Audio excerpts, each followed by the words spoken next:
ఓం శ్రీ మాత్రే నమః. ప్రియమైన ప్రేక్షకులకు రాబోయే 6 నెలల కాలం అనగా జూలై నుండి డిసెంబర్ వరకు మేషరాశి వారికి ఒక సువర్ణావకాశంగా మారబోతుంది. మీ జీవితంలో అనూహ్యమైన సానుకూల మార్పులు చూడబోతున్నారు. మీ ఆదాయ మార్గాలు కూడా 3 రెట్లు పెరిగే అవకాశాలు కూడా కనిపిస్తున్నాయి.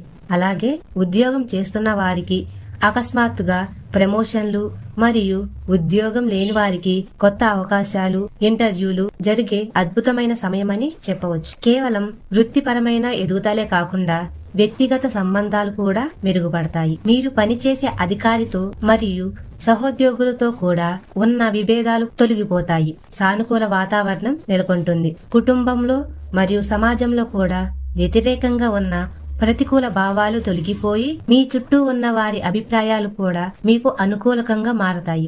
అలాగే ఆరోగ్య సమస్యలు ఉన్న వారికి ఆరోగ్యమైతే మెరుగుపడుతుంది. అంతేకాకుండా గౌరవం, కీర్తి, హోదా మరియు ప్రతిష్టలు లభిస్తాయి. ఈ 6 నెలలు కూడా మీ అదృష్టాన్ని పూర్తిగా మార్చేస్తాయి. ఈ మేషరాశి వారికి శని ప్రభావం ఎలా ఉండబోతుందో చూద్దాం. ఈ మేషరాశి వారికి గ్రహాలు అత్యంత శక్తివంతమైనగా మరియు శుభగ్రహాలు ఉన్నతమైన స్థానాన్ని మరియు విజయాన్ని అందిస్తాయి. మీరు ఏ రంగంలో ఉన్నా ఒకవేళ మీరు ఉన్నత స్థానాన్ని పొందడం, ఆ రంగంలో మీరు చేసే ప్రతి పనిలోనూ మీ ఆధిపత్యాన్ని నిరూపించుకోవడం, అలాగే మీరు మీ ఇంటి పెద్ద అయితే అది మీ సామ్రాజ్యం అవుతుంది. మీరు ఏ వృత్తిలో ఉన్నా కూడా అక్కడ మీకు విజయం, పెరుగుదల లభిస్తుంది. మొదట చెప్పినట్లుగా మీ ఆదాయం అయితే 3 రెట్లు పెరిగే అవకాశం కనిపిస్తుంది. ఉద్యోగంలో కూడా మీరు అదృష్టాన్ని పొందుతారు. ప్రస్తుతం శనిగ్రహం జూలై 13 నుండి నవంబర్ 28 వరకు వక్రీకరించింది. సాధారణంగా పాపగ్రహాలు అనగా శని వంటివి ప్రతికూల ఫలితాలను ఇస్తాయని శాస్త్రమైతే చెబుతుంది. ఈ శ్లోకం ప్రకారం పాపగ్రహాలు వ్యర్థమైన ప్రయాసలను, అవసరమైన ఆలస్యాలను సృష్టిస్తాయి. ఒకరోజు పనిని నెలల తరబడి సాగదీయడం లేదా పనులు చెడగొట్టడం మరియు తీవ్రమైన ఒత్తిడిని కూడా కలిగించడం వంటివి పాపగ్రహాల ప్రభావమే. అయితే ఇక్కడ ఒక ముఖ్యమైన విషయం అయితే ఉంది. అదేమిటంటే శని కేంద్రంలో వక్రీకరించింది కనుక జ్యోతిష్య శాస్త్రం ప్రకారం అయితే కేంద్రేశుడు అనగా కేంద్ర స్థానానికి అధిపతి ఎప్పుడు కూడా అశుభుడు అయితే కాదు. కేంద్రం అంటే విష్ణు స్థానం. విష్ణు స్థానాన్ని అధిపతి సాక్షాత్తు విష్ణువే కాబట్టి ఆయన ఎప్పటికీ కూడా అశుభుడు అయితే కాలేడు. కనుక శని వక్రీకరించినప్పటికీ అది మీకు అత్యంత శుభ ఫలితాలనైతే ఇస్తుంది. ముఖ్యంగా శని 0 నుండి 5 డిగ్రీల వరకు ఉన్నప్పుడు పెద్దగా ప్రభావం చూపదు. కానీ ఈ 6 నెలలలో అది 6 నుండి 7 డిగ్రీల లోపల ఉంటుంది కాబట్టి ఇది ఫలితాలను ఇవ్వడం ప్రారంభిస్తుంది. ద్వాదశంలో ఉన్నప్పటికీ కేంద్రేశుడు కాబట్టి అది మీకు అద్భుతమైన ఫలితాలను ఇస్తుంది. ఒకే చంద్రుడు సంపూర్ణ అంధకారాన్ని తొలగిస్తాడు.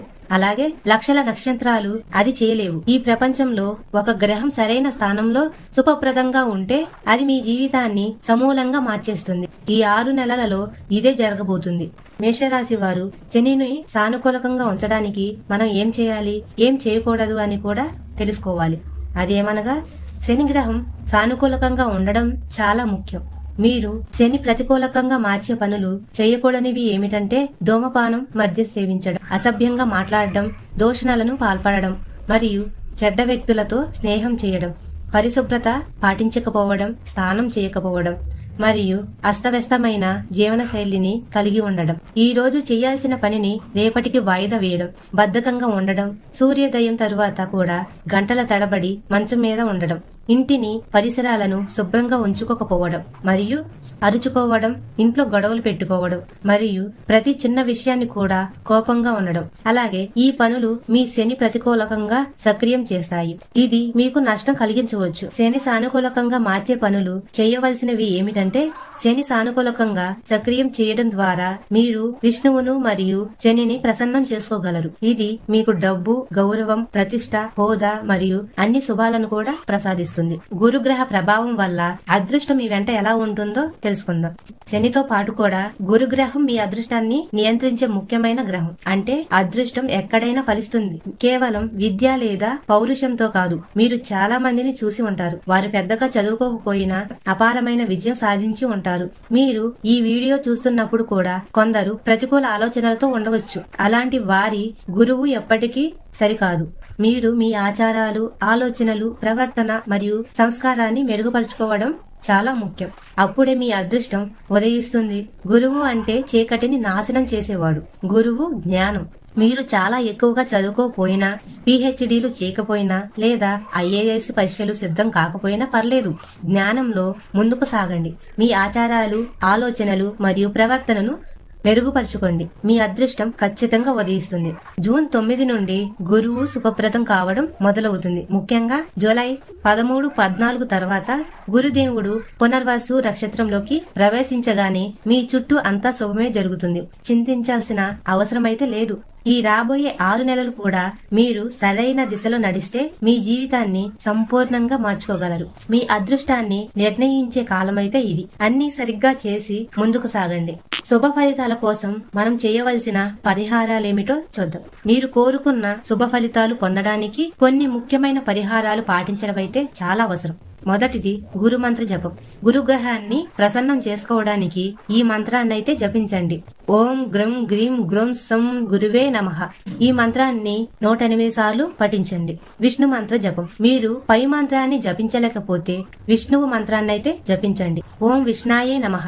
కొన్ని శాస్త్రాల ప్రకారం అయితే గురు దీక్ష తీసుకోనంత వరకు కూడా ప్రణవం అనగా ఓం మరియు నమః వంటి పదాలు ఉన్న మంత్రాలను ఉచ్చరించకూడదు. మీరు సరళమైన మార్గాల్లో వెళ్లడానికి ఈ మంత్రాన్ని జపించవచ్చు లేదా మీరు ఈ మంత్రాన్ని జపించవచ్చు. అదేమిటంటే ఓం నమో భగవతే వాసుదేవాయ. ఈ మంత్రాన్ని 108 సార్లు జపించండి. తరువాతది తులసి పూజ.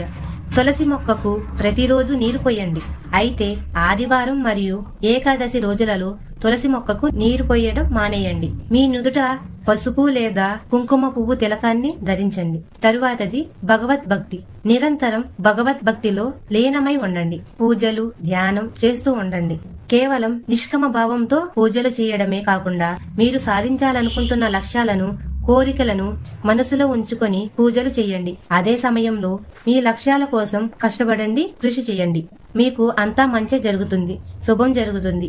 నా తరపున మీకు హృదయపూర్వక శుభాకాంక్షలు. మీరు సంతోషంగా, ప్రసన్నంగా ఉండండి. మహాదేవుని కృప ఎల్లప్పుడూ మీపై ఉండాలి. అంతా మీకు శుభం జరగాలని కోరుకుంటున్నాను. ఇలాంటి మరికొన్ని వీడియోల కోసం మా ఛానల్ ని సబ్స్క్రైబ్ చేసుకొని లైక్ చేయండి ఫ్రెండ్స్. అలాగే కామెంట్ సెక్షన్ లో జై దుర్గామాత అని కామెంట్ చేయండి. అందరికీ ధన్యవాదాలు.